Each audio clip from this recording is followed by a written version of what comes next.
Hi అండి. అందరికీ నమస్కారం. ఈ వీడియోలో మనం ఈ 2025వ సంవత్సరంలో ఎన్ని గ్రహణాలు ఏర్పడనున్నాయి, అందులో సూర్యగ్రహణాలు ఎన్ని, చంద్రగ్రహణాలు ఎన్ని, ఈ గ్రహణాలు ఏ ఏ తేదీలలో ఏర్పడుతున్నాయి, ఈ గ్రహణాలు ఏ సమయంలో ఏర్పడుతున్నాయి, అలాగే ఈ గ్రహణాలు మన భారతదేశంలో కనిపిస్తాయా లేదా, గ్రహణ నియమాలు పాటించాలా లేదా, గర్భిణీ స్త్రీలు జాగ్రత్తలు తీసుకోవాలా లేదా అనే విషయాలన్నింటి గురించి ఇప్పుడు మనం వివరంగా తెలుసుకుందాం. ఫ్రెండ్స్, మీరు మన ఛానల్ని కొత్తగా చూస్తున్నట్లయితే మన ఛానల్ని సబ్స్క్రైబ్ చేసి పక్కనే ఉన్న బెల్ ఐకాన్ని క్లిక్ చేయండి. నేను చేసే ప్రతి వీడియో మీకు నోటిఫికేషన్ రూపంలో ముందుగానే వస్తుందండి. ప్రతి ఇన్ఫర్మేషన్ అనేది మీరు ముందుగానే తెలుసుకోవచ్చు. ఈ 2025వ సంవత్సరంలో మొత్తం మనకి 4 గ్రహణాలు ఏర్పడనున్నాయండి. అందులో 2 సూర్యగ్రహణాలు, 2 చంద్రగ్రహణాలు. ముందుగా ఈ 2025వ సంవత్సరంలో ఏర్పడే సూర్యగ్రహణాల గురించి తెలుసుకుందాం. ఈ 2025వ సంవత్సరంలో మొదటి సూర్యగ్రహణం మార్చి 29, 2025 పాల్గొన అమావాస్య శనివారం రోజున ఏర్పడుతుందండి. ఇది రాహుగ్రస్త సూర్యగ్రహణం అండి.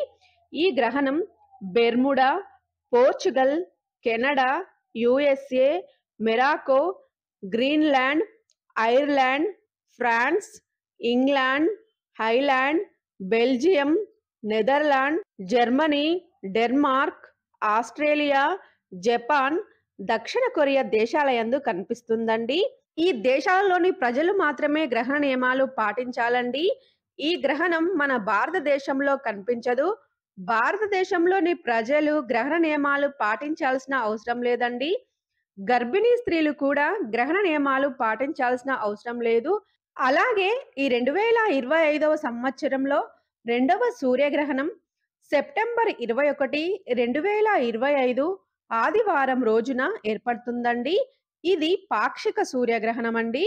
ఈ గ్రహణం దక్షిణ ఆస్ట్రేలియా, అంటార్కిటికా, పసిఫిక్ మహాసముద్రం, అట్లాంటిక్ మహాసముద్రం తదితర ప్రాంతాలలో మాత్రమే కనిపిస్తుందండి. ఈ గ్రహణం కూడా మన భారతదేశంలో కనిపించదండి. భారతదేశంలోని ప్రజలు గ్రహణ నియమాలు పాటించాల్సిన అవసరం లేదండి. గర్భిణీ స్త్రీలు కూడా ఎలాంటి జాగ్రత్తలు తీసుకోవాల్సిన అవసరం లేదు. ఇప్పుడు మనం ఈ 2025వ సంవత్సరంలో ఏర్పడే చంద్రగ్రహణాల గురించి తెలుసుకుందాం. ఈ 2025వ సంవత్సరంలో మనకు 2 చంద్రగ్రహణాలు ఏర్పడతాయండి.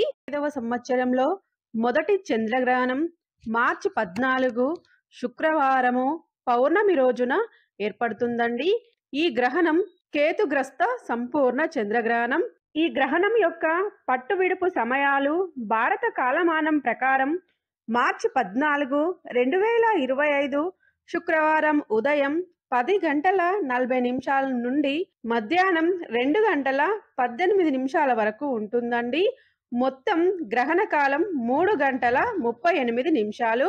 ఈ గ్రహణం ఆస్ట్రేలియా, యూరప్, ఆఫ్రికా, ఉత్తర అమెరికా, పసిఫిక్ అట్లాంటిక్, ఆర్కిటిక్ మహాసముద్రం, తూర్పు ఆసియా ప్రాంతాలలో మాత్రమే కనిపిస్తుందండి. మన భారతదేశంలో కనిపించదు. భారతదేశంలోని ప్రజలు గ్రహణ నియమాలు పాటించాల్సిన అవసరం లేదండి. ఈ గ్రహణం ఏర్పడే దేశాలలోని ప్రజలు మాత్రమే తప్పకుండా గ్రహణ నియమాలు పాటించాలి. అలాగే గర్భిణీ స్త్రీలు కూడా ఎలాంటి జాగ్రత్తలు పాటించాల్సిన అవసరం లేదండి. అలాగే ఈ 2025వ సంవత్సరంలో రెండవ చంద్రగ్రహణం సెప్టెంబర్ 7, 2025 ఆదివారం రోజున ఏర్పడుతుందండి. ఇది సంపూర్ణ చంద్రగ్రహణం అండి. ఈ గ్రహణం యూరప్, ఆసియా, ఆస్ట్రేలియా, ఆఫ్రికా, ఉత్తర అమెరికా, పసిఫిక్ మహాసముద్రం, అట్లాంటిక్, హిందూ మహాసముద్రం, ఆర్కిటిక్, అంటార్కిటికా, భారతదేశం నందు ఈ గ్రహణం కనిపిస్తుందండి. ఈ దేశాలలోని ప్రజలు గ్రహణ నియమాలు పాటించాలి. ఈ గ్రహణం మన భారతదేశంలో ఉంది కాబట్టి భారతదేశ ప్రజలు కూడా గ్రహణ నియమాలు తప్పకుండా పాటించాలండి. గర్భిణీ స్త్రీలు కూడా గ్రహణ నియమాలు పాటించాలి. అయితే గ్రహణ సమయంలో ఎలాంటి జాగ్రత్తలు తీసుకోవాలనే వీడియో మన ఛానల్లో ఉందండి. మీకు లింక్ కింద డిస్క్రిప్షన్ బాక్స్ లో ఇస్తానండి. ఇంట్రెస్ట్ ఉంటే ఒకసారి చెక్ చేయండి. ఫ్రెండ్స్, ఈ 2025వ సంవత్సరంలో ఎన్ని గ్రహణాలు ఏర్పడనున్నాయి, అందులో సూర్యగ్రహణాలు ఎన్ని, చంద్రగ్రహణాలు ఎన్ని, ఈ గ్రహణాలు మన భారతదేశంలో కనిపిస్తాయా లేదా, గ్రహ నియమాలు పాటించాలా లేదా అనే విషయాలన్నింటి గురించి చాలా క్లియర్‌గా తెలుసుకున్నారు కదా! ఫ్రెండ్స్, మీకు ఈ వీడియో నచ్చినట్లయితే లైక్ చేయండి. మన ఛానెల్‌ని సబ్స్క్రైబ్ చేయండి. Thank you for watching.